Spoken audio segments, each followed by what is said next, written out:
That's enough! I said enough! Another word and you'll all be here until 5 o'clock. It's nothing to me, is it? I've got all the time in the world. Now, I didn't even get to the end of the corridor before there was such a din. All the other teachers started to open the doors as much as say, "There's somebody talking now!" Who was it? Was it you, Mr. Man? I did not accuse you. I asked you. Is that someone in the back row? You're the losers here, not me.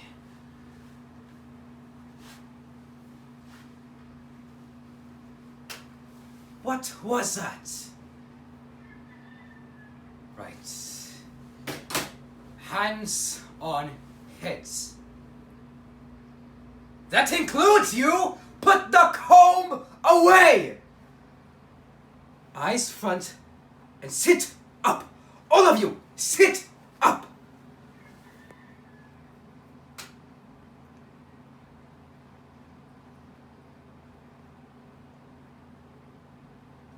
Eyes up front and hands on heads! You I'm talking to! You'll be tired by the time I finish. Stand on your seats! And keep your hands on your heads. Look, never mind what's going on outside, the joke at the back. Keep looking out here. Eyes front, stand on your seats, and hands on heads.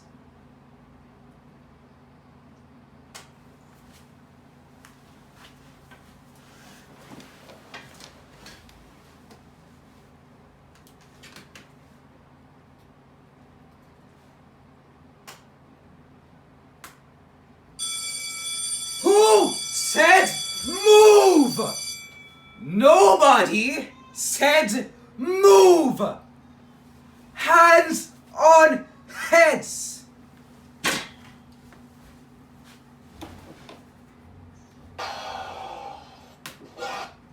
Look, next one to groan can stand on the seats.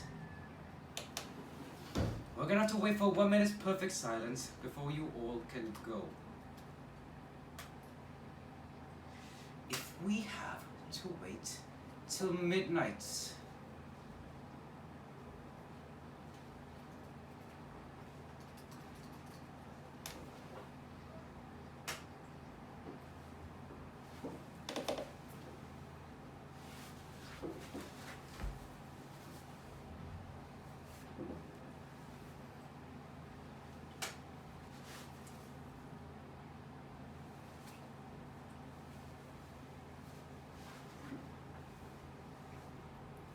that's nice. I like that. Now, old little joke. No more laughter. Hands on heads.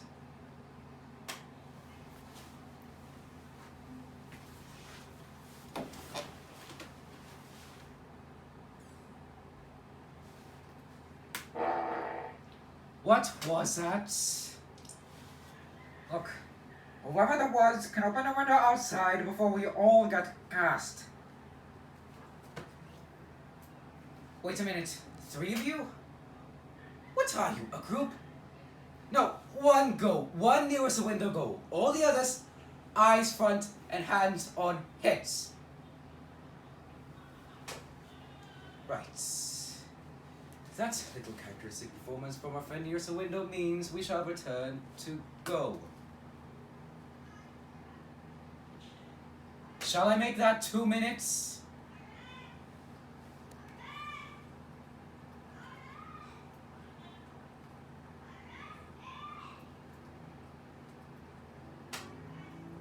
You know, we could have had this a lot sooner. Instead of just all of you wasting our time standing around here, we could have just been... Well, let's all think what we could have been doing. We could be Duh! Look, whatever great little joke it is, when all my efforts have failed, and whatever has tickled your Stone Age sense of humor, save it till you're outside!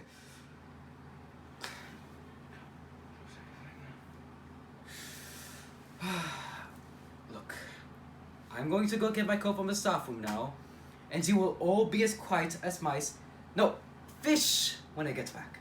And I don't want to hear a single word. Not a bubble.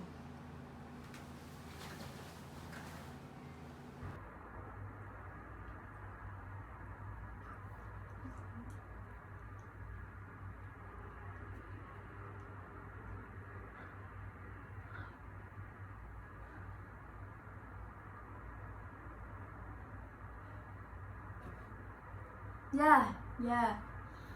He said he'd ring back later. So, what's there still to do? Shall we sort out the drawers? There's, all the jewelry and stuff.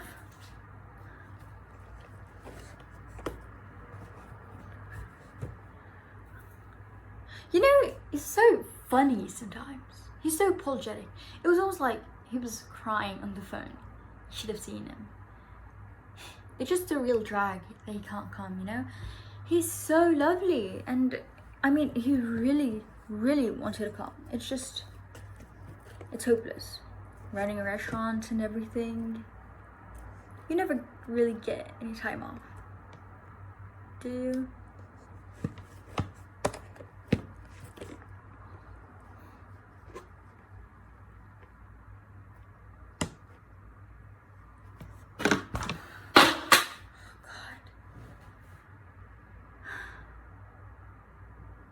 I went to this counselor. Did I tell you this? Or a therapist, or something. And she said I had this problem. And the problem is I give too much. I just do too much for other people. I'm just a very giving person. And I never get any credit for any of it. I haven't even got any friends. I have, but I don't like most of them. Especially the women. And I tried really hard. It's just, I'm very sensitive, and I got taken for a ride. Nothing ever goes right. Every time.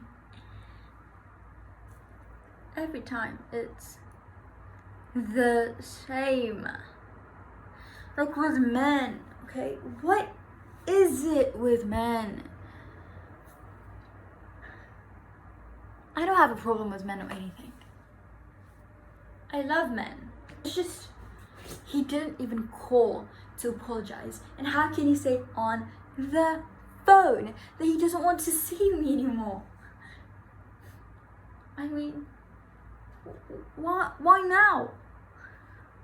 Why couldn't he have waited?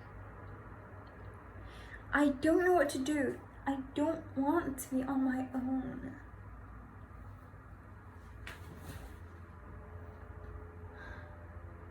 And I'm so sick of people telling me that I'm better off on my own, because I'm not that sort of person.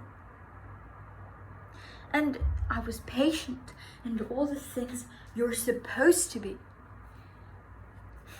And people kept saying, don't accept this from him, don't accept that. And you know, when he went out all night, not very often. Once or twice. But how could I? Because what if he did? Because they all do. Everyone I've ever met does. They all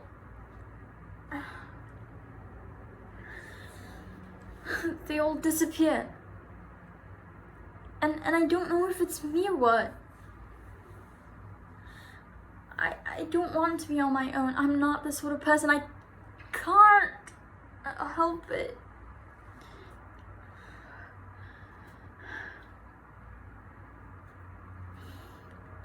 It's no good pretending, okay? I can't help it. And I can't bear it.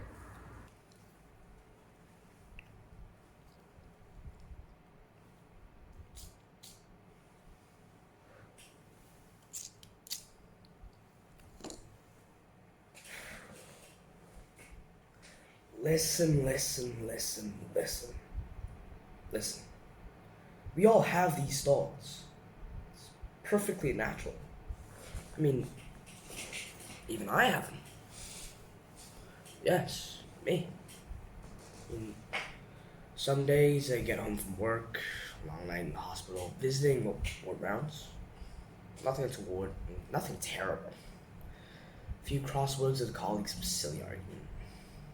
I get home, get in the door, and I mean, I slump. All the life drains out of me. And I think, why am I doing this? What's in it for me? Table at the Ivy if I use the right prefix. I mean, seminar in Norway. Some spotty young register takes me to the rugby and hangs on my every word. I mean, big deal. And there are times when I look across at this professor, that professor, turning up to work in a new Jag. He's just come back from Rochelle. He's out to play around a golf at his 1,000-pound a year golf club. Have a drink at his jolly old Mayfair. Posh dinners of drug company reps, knighthoods, appearances on Radio 4. And I think, how do they do that? What, are they experts or something? I want to be a professor. What do they do that I don't? And the answer is, who cares? I mean, that's their life.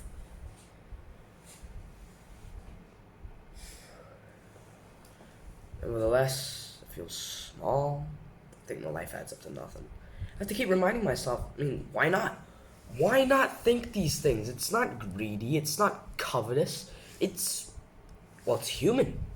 It's me being a human being. It applies to us all. And it's my right to do something about it. I mean, it's everybody's rights to take steps. Everybody feels like this at some point in their life. Everybody feels like they've lost out. It's the human condition. The capacity to feel disappointment. It's what distinguishes us from the animals. Our disappointment. It's true. The capacity to grieve for lost opportunity, for lives that we could have led. See, that's human too. I mean, you don't hear doggies running around about going, that this too solid flesh can melt. Of course not. Why not? It's ridiculous. I mean, they're dogs.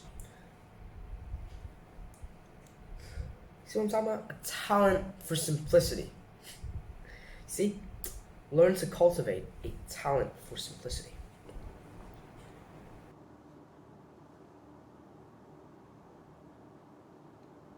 I married a poet. Fine poet was he. Name, O Percy Bysshe. Men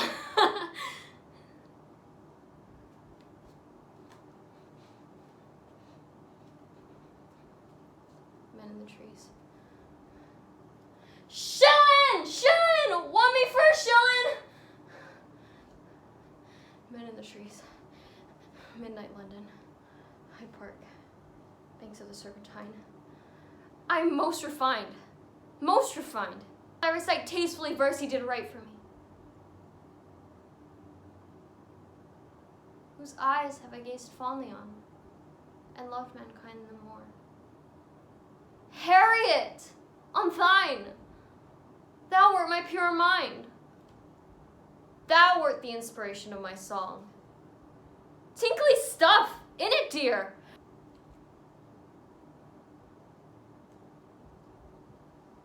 I was but 16 when I married the poet, sir. Where is he now? He is on the continent, sir. On the continent! With sweet Mary, who calls herself his wife, though she not be, I be. Legally.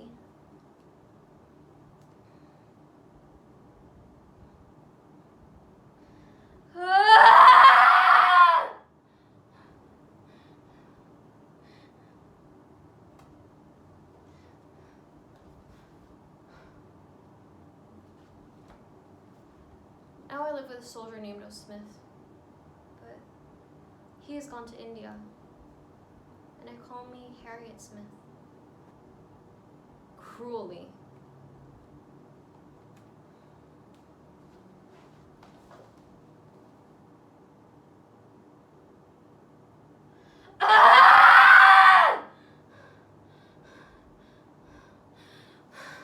Who telleth the tale of unending death? Who lifteth the veil of what is to come? Who painteth the shadows that are beneath the wide winding caves of the people tomb? Or untieth the hopes for what shall be, with the fears and the love for which we see? Pretty clever boy Bish, to tum about death.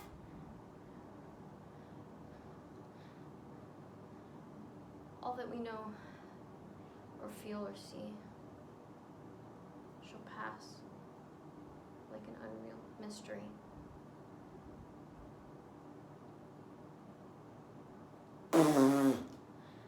You want to know about death, Mr. Poet?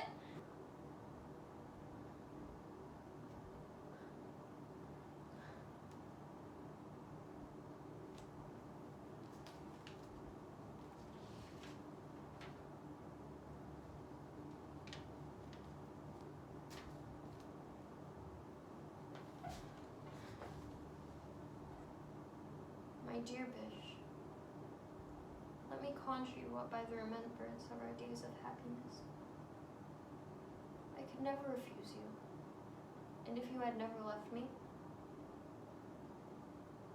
I might have lived. But as it is, I freely forgive you. And may you enjoy the happiness that you've deprived me of. Now comes the sad task of saying farewell.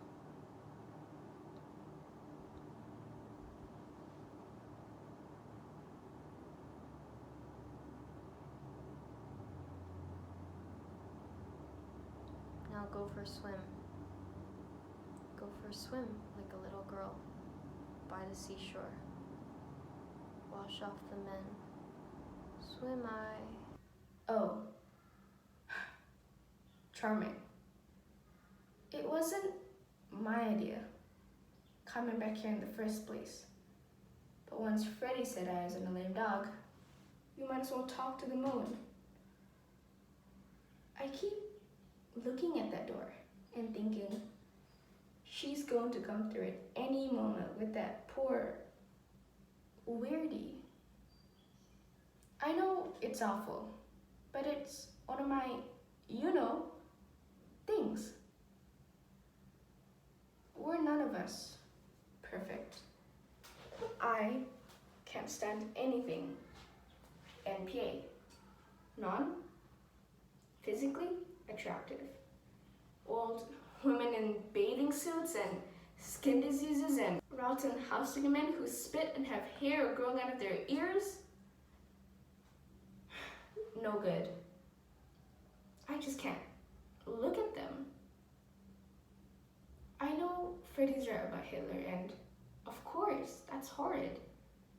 Still, I can't help sympathizing with Brian. Can you?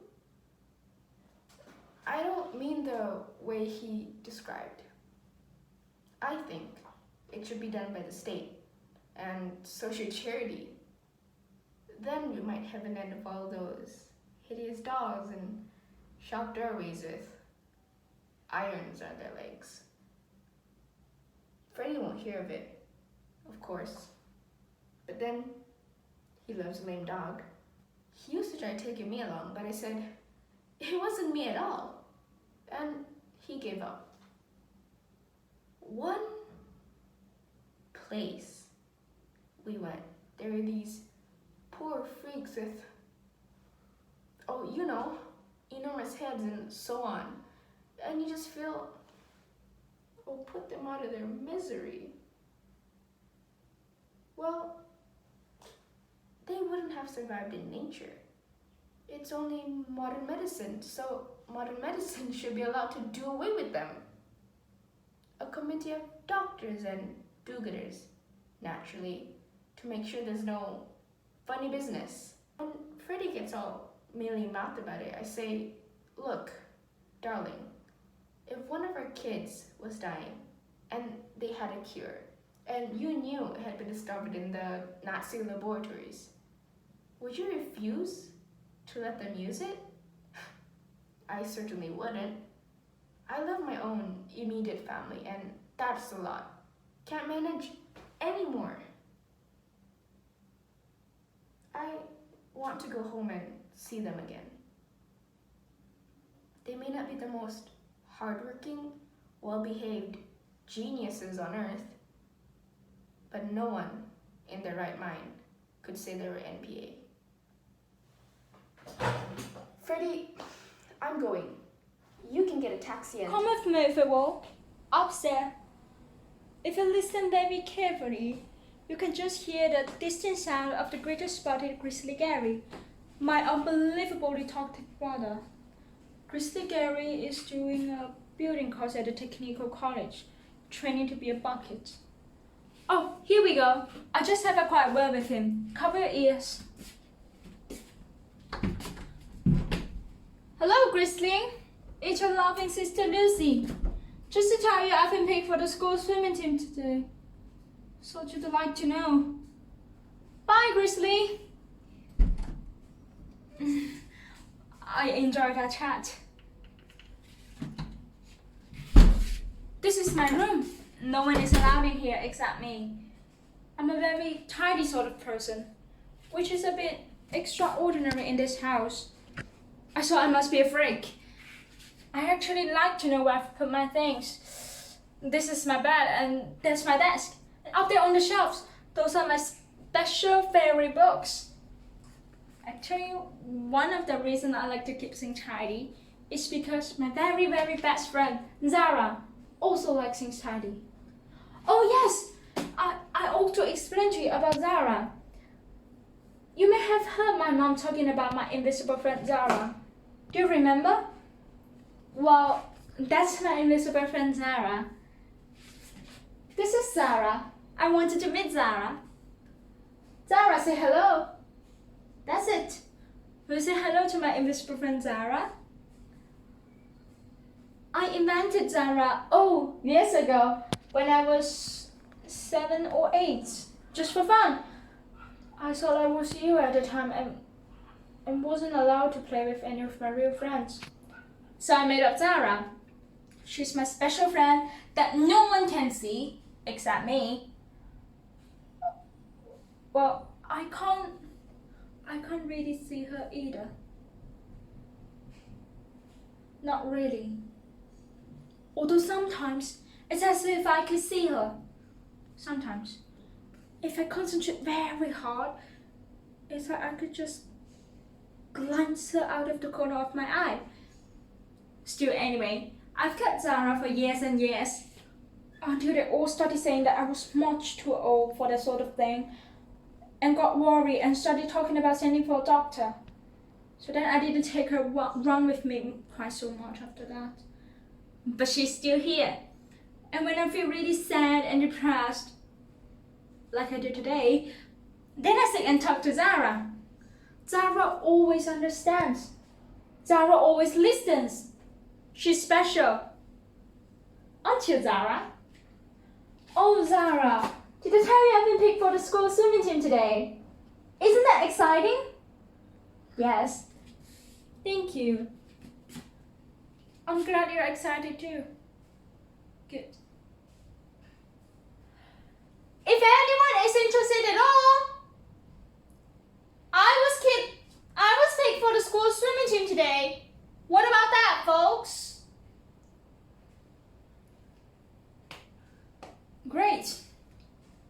Thanks for your support, everyone.